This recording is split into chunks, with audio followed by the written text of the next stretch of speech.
uno llega a nacer, y cuando uno nace, venimos con esa marca de nacimiento que va a ser, eres un hacedor.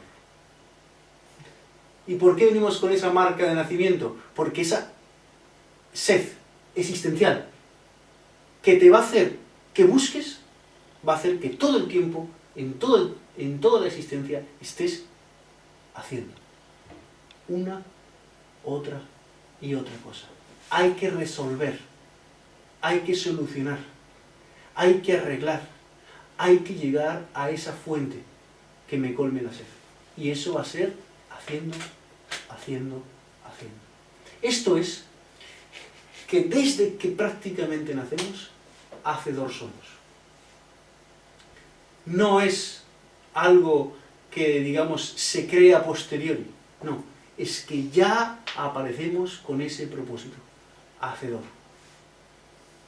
Y lógicamente, si nos planteamos como en nuestra vida, nos vamos a dar cuenta rápidamente de que somos puros hacedores. Todo el tiempo haciendo. Y toda nuestra vida es hacer una cosa y después hacer otra.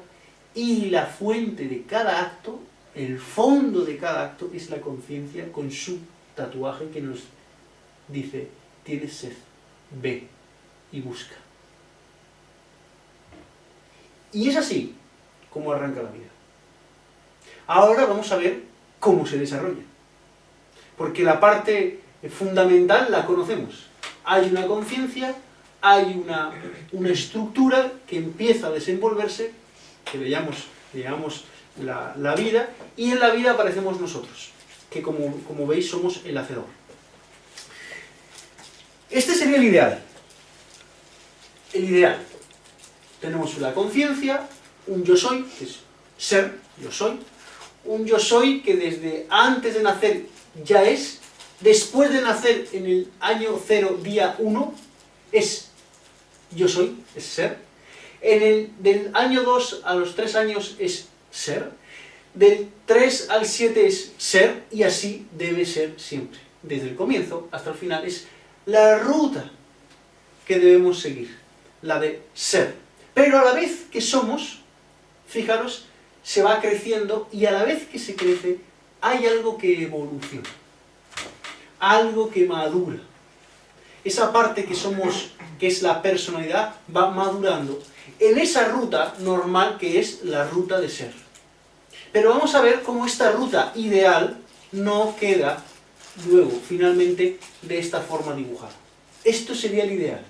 Este sería el punto más, digamos, óptimo, donde se viven las experiencias y se culminan con conocimientos. Pero esto no es así. Entonces, empecemos con una parte importante. Empecemos con la educación primera, básica, desde que el niño está, que es la educación en casa. Ya no hablamos por el momento de toda la educación que vendrá posterior. Escuelas, universidades, no. Vamos a hablar de la de casa, porque esta que está en casa, esta primera educación, esa que todos hemos vivido, y esa que nosotros hemos hecho vivir a los hijos, esa es una de las partes más importantes que ocurren en la vida. Entonces, en la educación en casa hay muchos aspectos. Pero voy a empezar a nombrar algunas cosas que se nos han escapado, la mayor parte de las veces. El hacedor necesita dos requisitos básicos para conocer, para empezar a hacer. Uno es que comencemos a caminar, porque claro, tiene que buscar, tiene que moverse, tiene que desenvolverse. Por lo tanto, ese es principal, el hecho de la movilidad. Y la otra es el hecho de que pueda hablar. ¿Por qué? Porque el conocimiento, el desarrollo, se evoluciona muchísimo más cuando tenemos la capacidad de comunicarnos. Comenzar a caminar y comenzar a hablar es una cosa que ocurre en un tramo muy corto de tiempo. Y entre caminar y hablar ya ni te cuento. Sin embargo, entre caminar y hablar hay una cosa que le ocurre al niño y que nosotros no nos damos cuenta. Y digo no nos damos cuenta porque nunca nos lo va a decir y no lo vamos prácticamente a saber desde su parte. Y es que el niño, cuando está en la tripa, en la barriga de la mamá, él es uno con la mamá. Cuando sale, sigue siendo uno con la mamá. No tiene percepción mental, concepto de que haya separación. Él sale a un medio en el que se encuentra perfectamente unido con todo. Pero tan unido que no siente diferencia. Pero entre esa edad y esa edad, el niño descubre, para sorpresa suya, de que es un individuo. Y de que es un individuo separado. ¿Esto qué le va a provocar? Que a partir de ahora pueda no solamente darse cuenta de que las cosas ocurren, sino que le ocurren. Porque ahora ya es alguien. Me ocurren a mí. A mí. Eso le va a hacer que pueda tomar cartas en la vida.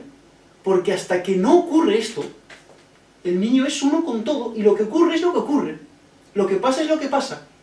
Pero cuando se convierte en alguien, en un individuo, se da cuenta de su individualidad, separación del medio, separación del papá, de la mamá, separación de todo, entonces en ese momento es cuando verdaderamente se puede desarrollar su vida. Porque hasta ese instante es una integración con todo. Y no sabía nada más que, pues eso, tenía que ser cuidado y es lo único que había vivido. Pero a partir de que es un individuo, a partir de que ya es él, el niño, a partir de ahí comienza un desenvolvimiento de su vida, pero también comienza su educación. La vida que comienza el niño como individuo va aparejada justo con la educación. Y ahí es cuando empieza nuestra historia, la historia que conocemos. Porque hasta este momento nadie nos acordamos, o pocos se acordarán, de esa forma de vida unificada. Pero a partir de ese instante uno se empieza a recordar, porque es uno, como individuo. Hasta aquí es fácil de entender. Ahora es cuando vamos a poner en práctica todo lo que hemos visto las otras veces, en las otras ocasiones. ¿Os acordáis de la atención? ¿Verdad? Pues aquí, como en toda la vida, la atención es algo fundamental. Si os acordáis, decíamos que la atención es el foco de nuestra conciencia. Allí donde tú pones la atención, allí tú eres. Allí tú estás. Es por tanto que la atención es la parte más fundamental donde nosotros nos vamos a desplazar como conciencia. Cuando el niño empieza la vida, su atención, lógicamente, pues va a todo. Pero seremos nosotros, los adultos, los que hagamos una cosa fundamental, y es llamar la atención del niño. ¿Para qué? Porque si queremos hacer cualquier tipo de dirección, le vamos a tener que llamar la atención. Para que su conciencia, o sea, el mismo fuente del niño, se empiece a concentrar o a conectar conmigo, que voy a ser el que le llama la atención. Llamar la atención no digo algo como gritar, no, hablo de llamar la atención, desde los cascabeles hasta el hecho de que le podamos decir algo o le hagamos cuchi cuchi. Cualquier cosa que le hagamos es una llamada de atención. Y el niño, como está con la atención hacia la búsqueda de todo, se conecta, se va conectando con aquello que nosotros le estamos presentando. Entonces, es muy interesante, porque en ese momento nosotros, adultos, como educadores del niño, decidimos presentarle el mundo en el que vivimos. Pero no el mundo, sino el mundo en el que yo vivo. Entonces, yo le llamo la atención, y yo, cuando le digo al niño cada cosa que le voy mostrando, lo que le estoy enseñando es mi mundo. El mundo que yo conozco. Y le voy a guiar, agarrándole con la atención, le voy a enseñar esto. Y le voy a enseñar lo otro. Y le voy a mostrar esto. Pero lo que le estoy mostrando es mi mundo. Nosotros vamos a enseñar a los niños el mundo. Pero el mundo en el que yo vivo. No como el mundo en sí mismo, sino el mundo en el que yo vivo. Esto es importantísimo, porque luego el niño va a conocer el mundo según yo se lo he enseñado. No según es, según yo se lo he enseñado.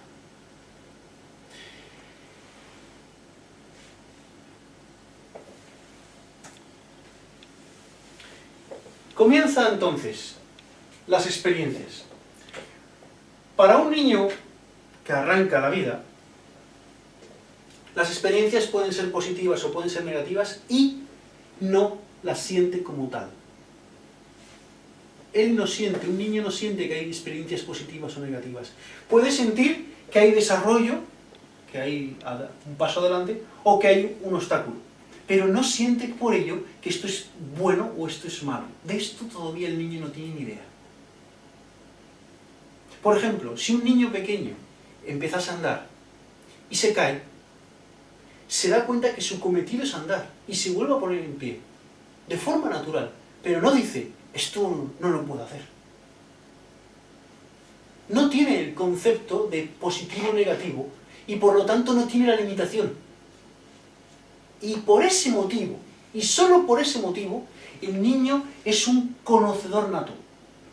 Absolutamente nato. Hace todo, lo conoce todo. De hecho, a un niño le puedes enseñar hasta 8 idiomas y te los aprende. Y nosotros, a partir de 17 años, si llegamos a aprender uno, estamos contentos. Pero es que el niño, en el momento en el que arranca la vida, lo que vive es un continuo de la vida. ¿Qué significa? Para él la vida pasa por él. Las cosas vienen y yo estoy ahí, en la vida. Pero no hago nada en la vida. Simplemente la vida va llegando. Esto después cambiará y será diferente. Es muy importante porque en este principio de vida la atención del niño sobre todo está en los sentidos. ¿Os acordáis? No hay nada en la mente. No va tanto a la mente. Se queda posada en los sentidos. Por eso el niño empieza con la boca, se va a las manos y al final termina buscando todo para tocarlo, saborearlo, chuparlo o lo que sea. Lo quiere conocer todo con los sentidos. Después, sí, entrará la mente. Pero todavía no. Dejémosle aquí. Porque esta es la etapa a la que a todos nos parece la inocencia. Y que nos da gracia. Y nos da alegría verla. Porque ahí está el niño. Sí, con sus torpezas, claro, tiene su ignorancia de las cosas del vivir. Pero dentro de su ignorancia tiene una felicidad innata. No tiene esa preocupación de si voy a poder andar, si no voy a poder andar. Si estas cosas, si me quieren, si no me quieren, entonces esto no existe para el niño. La vida le viene y él la subsana siendo, simplemente eso, siendo. El niño es.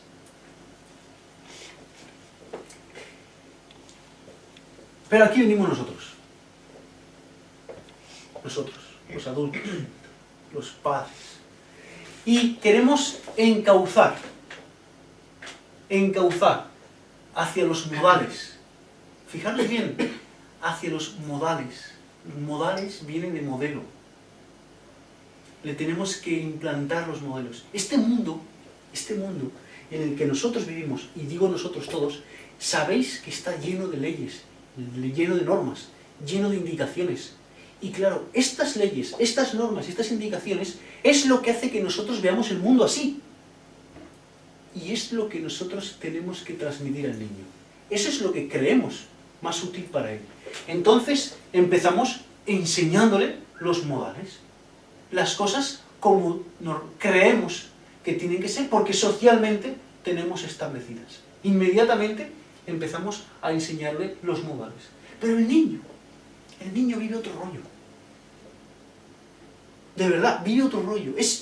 Vive su continuo de la vida. A él la vida le viene. Y le vas diciendo cosas, y vas llamando su atención y tal, pero el niño sigue con sus cosas. Como el niño, en principio, no es receptivo completamente a eso de las normas, las leyes, las indicaciones, en ese momento empieza el chantaje emocional. Yo personalmente tuve una experiencia que a mí mismo me sorprendió, ¿no? Una ocasión, cuando muchos conocéis, cuando estuve en una casa de abrigo con niños, pues había que cuidar a muchos niños que venían de la calle, había que enseñarles pues las cosas básicas, y uno cree que, bueno, pues ha tenido una educación suficiente como para poder transmitir esa educación a los niños más pequeños. Sin embargo, me sorprendió cómo para enseñar a un niño, normalmente lo que hacemos es utilizar el chantaje. No lo hacemos de una forma con comprensión, para que lo entienda, para que lo haga, lo integre de forma natural. Lo hacemos con chantaje. ¿Qué significa esto? Pues las cosas que nosotros decimos muchas veces a un niño. Si te portas bien, si no te portas bien, si no te comes todo, no vamos a ir al parque. Si no haces los deberes, no vas a recibir los reyes, ni los regalos. Como hagas eso, se lo diré a tu papá. Como no hagas eso, se lo diré a tus compañeros. Y los comparamos. Los comparamos entre los hermanos. Y con eso chantajeamos. Y los comparamos entre los compañeros de clase.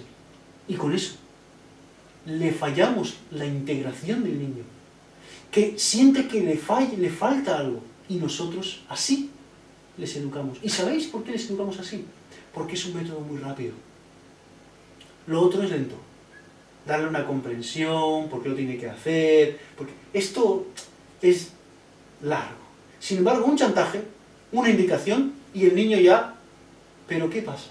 Que todo chantaje hecho de esa forma le provoca un miedo. Y un miedo en un niño es un miedo en un adulto.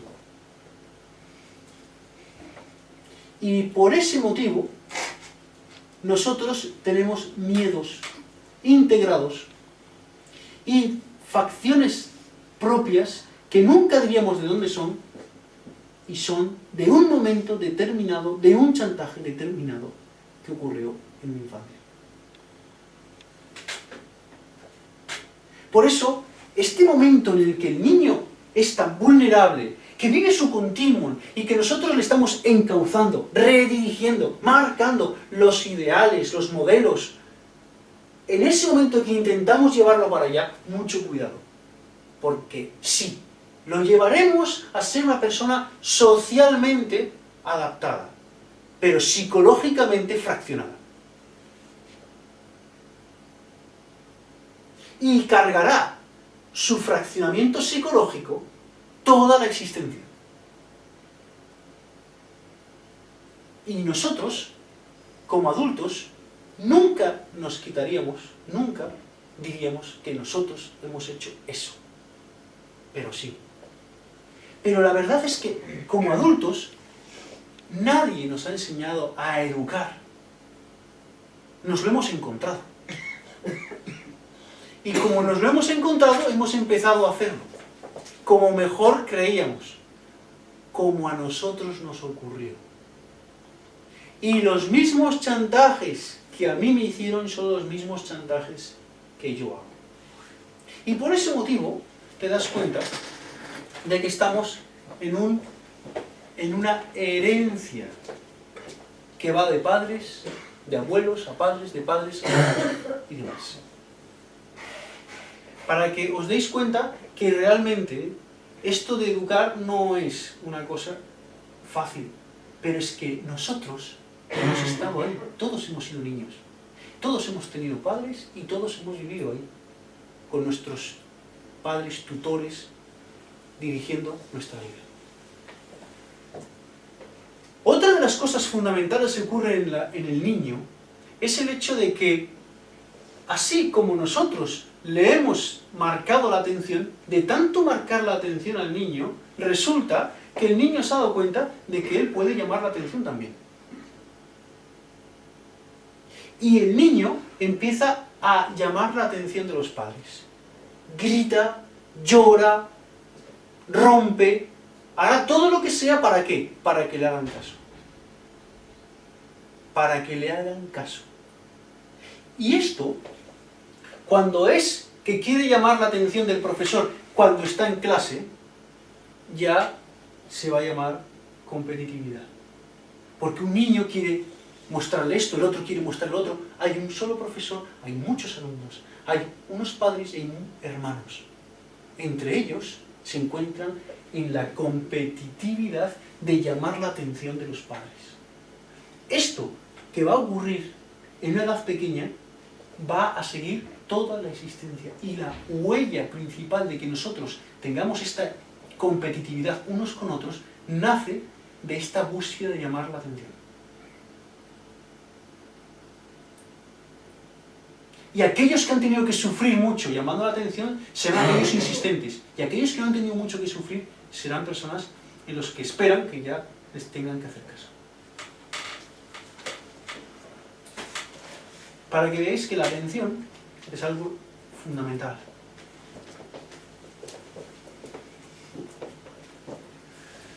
Y llegamos a los 2, 3 años, y con 2, 3 años el niño continúa en su continuum de la vida.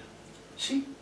Con 2, 3 años todavía el niño sigue haciendo que la vida pase por él, sin que él sienta que pueda hacer nada en la vida. Simplemente la vida es, llega a mí, vivo la vida. Pero sí que es verdad que hay una diferencia que ha ido ocurriendo en todos estos años, y es que poquito a poquito, de la llamada atención de los padres y de todo lo que ha ocurrido en estos años, este niño, con 3 años, ya tiene un juez interior. Un juez interior que son los primeros modelos que ya le van diciendo: tienes que hacer esto, tienes que hacer esto, esto no lo puedes hacer. Sí vive un continuo, sí vive, todavía vive en la atención en los sentidos, le gusta tocar, le gusta vivir, le gusta ser investigador, se va al campo, mira los bichillos, mira las hierbas, es el que todavía está en el sentido de las cosas, en el sentido de poder estar ahí con la atención implicada. Pero sí que es verdad que ya tiene un ronroneo por detrás, que es el juez interior, y que curiosamente, gran error, le hemos llamado muchas veces la voz de la conciencia. A ese juez que nos dice lo que tenemos que hacer, le hemos llamado la voz de la conciencia. ¿Cuán lejos estamos de saber entonces qué es la conciencia?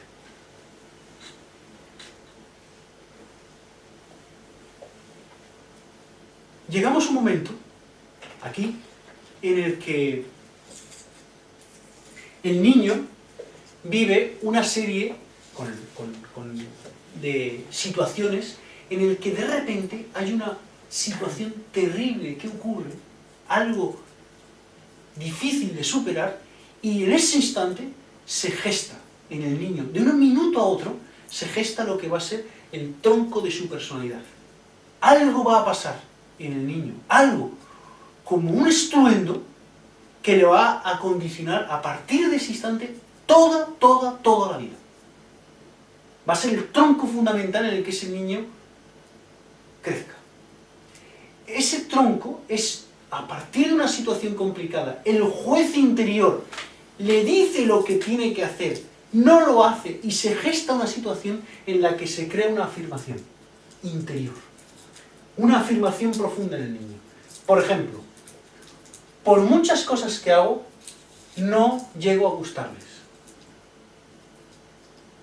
Esta afirmación que se crea en el niño, que se sostiene ahí, crea una personalidad para toda la vida de infravalorado. Y esto provoca que el niño se monte sobre sí mismo. Ojo, el tronco personal es una coraza que se va a preparar el niño y que va a ser: no mostraré nada mío a los demás. Por muchas cosas que hago, no llego a gustarles. Por lo tanto, no mostraré nada mío a los demás. Este es el resultado. Esta es la coraza. Otros sufren otras afirmaciones. Solo con hacer esto que me sale bien, me hacen siempre caso. Esta personalidad es el seductor. Cuando tiene un niño algún problema, hace una tontería y ya todo el mundo se ríe. Cuando él ve que esa afirmación se hace estable, recurriré siempre a mis dotes reconocidas. A partir de ese instante, el niño, cuando sea ya adulto, pase lo que pase, dirá: bueno, siempre puedo salir haciendo la tontería que sé hacer. Otros sufren otras afirmaciones. Otros siempre lo harán mejor que yo. Personalidad: introvertido. Coraza: me escondo en un rincón, que no me vean. ¿Y de qué puede depender el hecho de que un niño en un momento dado tenga una afirmación o no? Porque posiblemente, pregunto, igual a mí me han tratado de una manera que debería de darse la primera afirmación, y hay otra persona que también la han tratado igual que a mí, pero quizá tiene otra afirmación. Esto no se sabe, ¿no? Claro, depende del momento, depende del instante en el que el niño ha cogido eso. No podemos asegurar cuándo pasa, no podemos decir cuándo, pero siempre hay una afirmación que ocurre. Pero no hay una cosa que podamos asegurar. Ocurre justo aquí, ocurre porque esto ha pasado. Aunque intentemos al niño cuidarlo lo más posible, el tronco personal de un niño siempre se va a fundar. No, quiero decir que igual es cosa igual de la conciencia, que esa conciencia, por llamarlo de alguna manera, tiene que afirmarse así y otra tiene que afirmarse de otra manera, aunque la circunstancia sea la misma que vive una persona. O sea que no es cuestión de... es una cuestión que va más allá de nuestro entendimiento, quizá, ¿no? Te podría decir, desde el punto de vista más advaita, que no hay nada que no esté preparado. Por lo tanto, sí, que la conciencia pasa por un determinado punto en el que toma esta afirmación. Pero Claro. No se puede decir más tampoco. Claro. La cosa está en que... Pero, perdonate, pero por ejemplo, te estás refiriendo a dos hijos con los mismos padres que les hacen las mismas cosas y salen diferentes. Mira, ese sería un ejemplo. ¿Por qué hay esa diferencia cuando ha habido los mismos patrones, no? Sí, pero claro, tened en cuenta que ¿cómo podéis asegurar que tienen los mismos patrones? Porque están en casa. No, pero es que un niño no tiene las mismas percepciones, nunca. Claro, un niño puede ser que en la escuela le haya llamado la atención una cosa y el otro esté en la atención en otra. Por lo tanto, los aprendizajes, por muy pequeñitos que sean, son diferenciados. Por lo tanto, cuando llega justo el momento de coger la afirmación, unos tienen una serie de conocimientos y otros. Sí, quizá yo lo digo más en el sentido de que igual en un momento dado un niño pequeñito, alguien le grita y uno dice, ¡ah!, le coge el miedo y otro le sale la ira. Entonces dices, qué curioso, ¿no? ¿Por qué uno actuar así siendo lo mismo? Internamente hay algún mecanismo... Pero ahí está el tronco, ahí está el tronco, ahí está que la afirmación ya se ha hecho presente y uno reacciona igual escondiéndose porque la afirmación es así y otro reacciona envalentonándose porque la afirmación es otra. Por ejemplo, si encontramos no me importa que no me hagan caso. si el niño ha tomado esa afirmación, ya no me importa que no me hagan caso, se hace el duro. Entonces, la coraza es, puedo hacerlo solo. No te necesito. Y eso le da un valor que, por ejemplo, el de arriba que se esconde no lo tiene. Claro, es curioso por eso, ¿no? Porque el que se hace el duro es como que parece que tiene una tendencia como más, no sé si decir orgullo o qué, y otro en cambio tiene otra tendencia, ay, que no lo hago bien, ¿no? Exacto. Eso depende cómo se ha formado esa afirmación. Pero ¿no será también porque somos seres únicos? ¿A qué te refieres? Único. Pues que somos individuales y digamos que somos únicos, que es como tomarte dos personas que se toman la misma medicina, a uno le sienta bien, al otro no. Digamos, únicos, individuales, singulares. A la hora de coger los conocimientos para que o la afirmación... que somos únicos. Claro que somos. Entonces, en esta única, ¿cómo se llamaría la palabra? En esta forma de ser únicos, somos individuales, diferentes. Sí, efectivamente. Somos totalmente únicos en el sentido de que vamos a aprender inevitablemente. Si vosotros intentáis hacer con un bote blanco de pintura un color y ponéis dos gotas de una mezcla, se queda un azul clarito. Si cogéis otro bote de pintura y echáis dos gotas, aunque sean las gotas, siempre habrá una cantidad de tinte que le da un poquito más, un poquito menos. Nunca podemos diseñar exactamente el mismo color. Exactamente el mismo color. Esto pasa porque, claro, igual en nosotros, aunque intentemos encauzar las personas de las mismas maneras, lo que digo, siendo únicos, por esa cosa, capturamos una cosa más de aquí, otra cosa más de allá, y además, la conciencia, por algún motivo que también desconocemos, nos permite que cada uno se incline a ciertas habilidades, y otros a otras. Lo que pasa es que las desarrollemos en la vida es una cosa, pero que tengamos ciertas habilidades diferenciadas ocurre también. Y eso también puede provocar en cómo está hecha la afirmación. Otras afirmaciones, continuando, ¿no? Haga lo que haga, siempre me reconocen lo que valgo. Haga lo que haga, siempre me reconocen lo que valgo. Tendrá una personalidad de creído. No fallo nunca. Los otros sí. Esta es la coraza. Yo no fallo nunca, los otros sí. O sea, su propia protección en la vida es esa. Yo no fallo nunca. Los otros sí. Y con eso va adelante. Así como unos son más introvertidos, otros son acomplejados, otros son duros, otros son seductores, pero al final hay una cosa, una afirmación y algo en la vida, una coraza en la cual se enfrentan a la vida. Y esto va a ser desde ese instante del niño a toda su vida. Pero también depende, a ver, aunque sea, por ejemplo, en el caso de gemelos, vale, tienen la misma edad, la misma oportunidad, los mismos padres. Pero en caso de hermanos, los padres es un momento distinto también. También, efectivamente. Con lo cual eso influirá mucho. Y tanto. Los padres son otros, porque no son los mismos del momento. Y con los gemelos igualmente también. Los padres no son los mismos tampoco. Aunque son gemelos, si los reconocen como diferentes, porque ya les llaman diferentes, ya hay una diferencia. Siempre hay una forma diferenciada de uno para otro. Por ejemplo, una última afirmación, puedo hacerlo mucho mejor, este es el perfeccionista, ¿no? Que tiene como coraza para la vida, su defensa es, resaltaré por encima de todos. Claro, este se encuentra sufriendo la vida del perfeccionista, pero su grandeza está en que resaltaré por encima de los otros. Y estas afirmaciones que estamos nombrando, todos tenemos una. No una de estas, pero hay una afirmación que marca nuestra personalidad, el fondo de nuestra personalidad, y que nos hace ser, en el fondo, la mayor parte de los actos que hacemos, en función de eso. Casi todo en función de una de estas afirmaciones.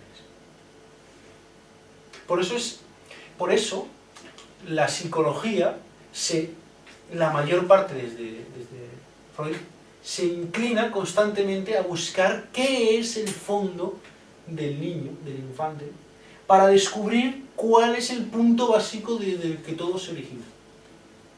Y por eso se van casi todo el tiempo hacia la niñez.